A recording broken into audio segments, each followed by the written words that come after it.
ಸರಿಯಾಗಿ ಇಟ್ಕೊರಿ. ಇದು ಕರ್ನಾಟಕ ಇದು ತಮಿಳುನಾಡು ರಾಜ್ಯದ ರಾಜ್ಯ ಲಾಂಛನ ಈ ರೀತಿ ಐತಿ. ಮಧ್ಯದಲ್ಲಿ ಒಂದು ದೇವಸ್ಥಾನ ಐತಿ ನೋಡ್ರಿ, ಕಾಣ್ತೈತಿ. ಅದು ತಮಿಳುನಾಡಿನ ಅತ್ಯಂತ ಪ್ರಸಿದ್ಧವಾಗಿರ್ತಕ್ಕಂಥ ಬೃಹದೀಶ್ವರ ದೇವಾಲಯ. ಬೃಹದೀಶ್ವರ ಹೌದಾ, ಅದು ಬಹಳ ಫೇಮಸ್ ಐತೆ. ಆ ದೇವಾಲಯದ ಚಿತ್ರವನ್ನೇ ಅವರು ತಮ್ಮ ರಾಜ್ಯ ಲಾಂಛನದಲ್ಲಿ ಅಳವಡಿಸಿಕೊಂಡಿದ್ದಾರೆ. ನೆಕ್ಸ್ಟ್ ಇಲ್ಲಿ ನೋಡ್ರಿ, ಆ ದೇವಾಲಯ ಇಲ್ಲಿ ನೋಡ್ರಿ, ತರುಣ್ ಕೈಯಾಗ ಐತಲ್ಲ, ಇದು ತಮಿಳುನಾಡು ರಾಜ್ಯದ ಅತ್ಯಂತ ಪ್ರಸಿದ್ಧವಾದ ದೇವಾಲಯ ಬೃಹದೀಶ್ವರ.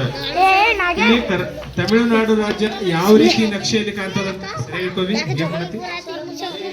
ತಮಿಳುನಾಡು ರಾಜ್ಯದ ನಕ್ಷೆಯಲ್ಲಿ ಐತಿ, ತಮಿಳುನಾಡು ರಾಜ್ಯದ ನಕ್ಷೆ. ಇಲ್ಲಿ ಭಾರತದ ನಕ್ಷೆಯಲ್ಲಿ ನೋಡಿದಾಗ ದಕ್ಷಿಣಕ್ಕೆ ಬರ್ತೈತೆ, ಅಲ್ಲಿ ದಕ್ಷಿಣ ಕಾಣ್ತದೆ ನೋಡ್ರಿ, ಡಾರ್ಕ್ ಐತೆ ನೋಡ್ರಿ, ಅದನ್ನೇ ಇಲ್ಲಿ ದೊಡ್ಡದು ಮಾಡಿ ತೋರಿಸಿದ್ದಾರೆ. ಈ ರೀತಿಯಾಗಿ ತಮಿಳುನಾಡು ರಾಜ್ಯದ ನಕ್ಷೆಯನ್ನ ನಾವು ನೋಡ್ತೀವಿ. ಇನ್ನು ಅದರಲ್ಲಿ ಇರ್ತಕ್ಕಂಥ ಕೆಲವು ವಿಶೇಷವಾದ ಮಾಹಿತಿಯನ್ನ ನಮ್ಮ ಸಂಗಮೇಶ್ವರ್ತನ ಕೇಳಿ. ತಮಿಳುನಾಡು ಪ್ರಾಚೀನ ದೇವಾಲಯಗಳು, ಸುಂದರ ಗಿರಿಧಾಮಗಳು ಮತ್ತು ಸುದೀರ್ಘ ಕರಾವಳಿ ತೀರಗಳಿಗೆ ಬೀಚ್ ಹೆಸರುವಾಸಿಯಾಗಿದೆ.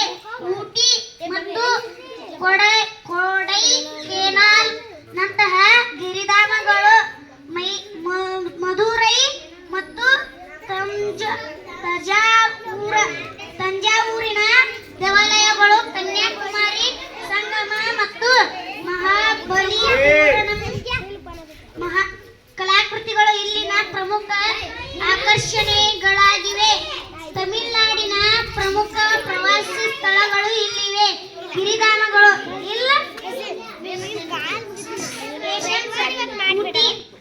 ಕೊಡಕೈಕೆನಾಲ್, ಕೋನೂರು, ಯಲಗಿರಿ ಮತ್ತು ಏಕಾರ್ಡ್ ದೇವಾಲಯಗಳು, ನಗರಗಳು, ಮೀನಾಕ್ಷಿ ದೇವಾಲಯ, ತಂಜಾವೂರು, ಬೃಹದೀಶ್ವರ ದೇವಾಲಯ, ರಾಮೇಶ್ವರಂ, ಕಾಂಚೀಪುರಂ ಮತ್ತು ಕುಂಭಕೋಣಂ ದೇವಾಲಯಗಳು, ಕನ್ಯಾಕುಮಾರಿ, ಮಹಾಬಲಿಪುರಂ,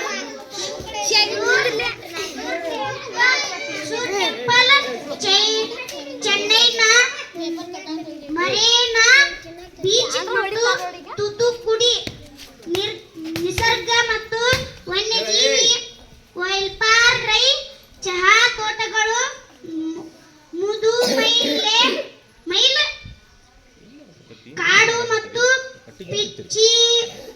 ಪೀಚಾವರಂ ಮ್ಯಾಂಗ್ರೋವ್ ಅರಣ್ಯ.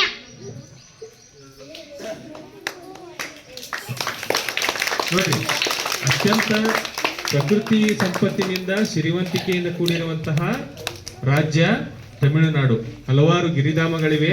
ಮುಖ್ಯವಾಗಿ ತಮಿಳುನಾಡು ಅಂದ ತಕ್ಷಣ ನಮ್ಗೆ ಗೊತ್ತಾಗೋದು ನಮ್ಮ ಭಾರತ ದೇಶ ಕಂಡಂತಹ ಪ್ರಸಿದ್ಧ ವಿಜ್ಞಾನಿ ಹಾಗೂ ರಾಷ್ಟ್ರಪತಿಗಳು ಕೂಡ ಆಗಿದ್ದಂತಹ ಯಾರು ರಾಷ್ಟ್ರಪತಿ ಹಾಗೂ ಭಾರತದ ಪ್ರಸಿದ್ಧ ವಿಜ್ಞಾನಿ ಆಗಿದ್ರೆ ಯಾರು?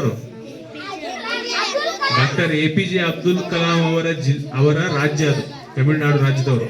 ಹೌದಾ? ತಮಿಳುನಾಡು ರಾಜ್ಯದ ರಾಮೇಶ್ವರಂ ಅಂತ ಹೇಳೈತಿ, ಅಲ್ಲಿ ಕೂಡ ದೇವಸ್ಥಾನ ಐತಿ ರಾಮೇಶ್ವರಂದಾಗ. ಮತ್ತು ಅವ್ರ ಮ್ಯೂಸಿಯಂ ಕೂಡ ಇದೆ, ಅಲ್ಲಿ ವಸ್ತು ಸಂಗ್ರಹಾಲಯವಿದೆ. ಹೌದಾ? ಅಂತಹ ಮಹಾನ್ ಭಾವರನ್ನ ಕೊಡುಗೆಯಾಗಿ ಕೊಟ್ಟಂತಹ ಪುಣ್ಯ ಭೂಮಿ ಅದು. ಹಾಗೆ ಕಾಂಚೀಪುರಂ ಅಂತೇಳಿ ರೇಷ್ಮೆ ಸೀರೆಗಳು ಸಿಗ್ತಾವೆ, ಕಾಂಚೀಪುರಂ ಸಿಲ್ಕ್ ಸ್ಯಾರೀಸ್ ಅಂತಾರೆ. ಅದು ಕೂಡ ಜಗತ್ ಪ್ರಸಿದ್ಧಿಯನ್ನ ಪಡೆದಂತದ್ದು. ಈಗ ಹೆಂಗ್ ಇಳ್ಕಲ್ ಸೀರೆ ಅಂತೇವಲ್ಲ ನಾವು, ಹಂಗ ಕಾಂಚೀಪುರಂ ಅಂತ ಐತಿ ಊರೈತೆ, ಅಲ್ಲಿಯ ಸೀರೆಗಳು ಕೂಡ ಪ್ರಸಿದ್ಧಿಯಾಗಿವೆ. ಆಮೇಲೆ ಕರಾವಳಿ ತೀರಗಳು, ಕನ್ಯಾಕುಮಾರಿ ಅಂತ ಹೇಳ್ತೇವೆ ನಾವು, ಭಾರತದ ದಕ್ಷಿಣದ ತುದಿ ಕನ್ಯಾಕುಮಾರಿ ಇರುವುದು ಕೂಡ ಅಲ್ಲಿ ಏನಪ್ಪಾ ಅಂದ್ರೆ ಸ್ವಾಮಿ ವಿವೇಕಾನಂದರು ಅಲ್ಲಿ ಈಜಿಕೊಂಡು ಹೋಗಿ ಒಂದು ಬಂಡೆಯ ಮೇಲೆ ಕುಂತು ತಪಸ್ ಮಾಡ್ತಾ ಇರುವಂತಹ ಭೂಮಿ ಅಲ್ಲಿ ನೋಡ್ತೀವಿ ನಾವು. ಮಹಾಬಲಿಪುರಂನಲ್ಲಿ ಕೂಡ ಹಲವಾರು ವಾಸ್ತುಶಿಲ್ಪಗಳನ್ನು ನಾವು ಕಾಣಬಹುದು. ಚೆನ್ನೈನಲ್ಲಿ ಮರೀನಾ ಬೀಚ್ ಐತಿ. ಆಮೇಲೆ ಸುನಾಮಿ ಆದಾಗ ಅತ್ಯಂತ ದೊಡ್ಡ ಪ್ರಮಾಣದ ಹಾನಿ ಕೂಡ ಆಗಿತ್ತಲ್ಲಿ ಮರೀನಾ ಬೀಚ್ನಾಗ, ಸಮುದ್ರದ ತೀರದಲ್ಲಿ. ಹೀಗೆ ತಮಿಳುನಾಡು ರಾಜ್ಯದ ಪರಿಚಯವನ್ನು ನಾವು ಇವತ್ತು ದಿವಸ ಮಾಡ್ಕೊಂಡಿವಿ. ನಾಳೆ ಆಂಧ್ರ ಪ್ರದೇಶ ಐತಿ. ಇನ್ನಷ್ಟು ಚಿತ್ರಗಳು ಹಾಗೂ ಮಾಹಿತಿಗಳೊಂದಿಗೆ ನಾಳೆ ನಾವು ನೋಡೋಣ. ಓಕೆ.